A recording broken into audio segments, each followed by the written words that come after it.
জাতীয় যুব শক্তি দিনাজপুর জেলা কমিটির অনুমোদন দেয়ায় গতকাল আনন্দ শোভাযাত্রায়। বিস্তারিত থাকছে দিনাজপুর থেকে মোহাম্মদ ফয়জার রহমানের প্রতিবেদনে।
জেলা জাতীয় যুব শক্তির জেলা কমিটি এবং অন্যান্য বিভিন্ন উপজেলা থেকে আগত তরুণ তরুণীবৃন্দ সকলকে জানাই সালাম, আসসালামু আলাইকুম ওয়া রাহমাতুল্লাহ।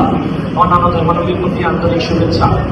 অনুরোধ করবো আপনারা সিরিয়ালি আপনাদের নাম, উপজেলা এবং আপনারা এই যে দায়িত্বে আসবেন মনে করে 30 সেকেন্ডের ভিতরে একটু যদি সংক্ষিপ্ত বক্তব্য দিন।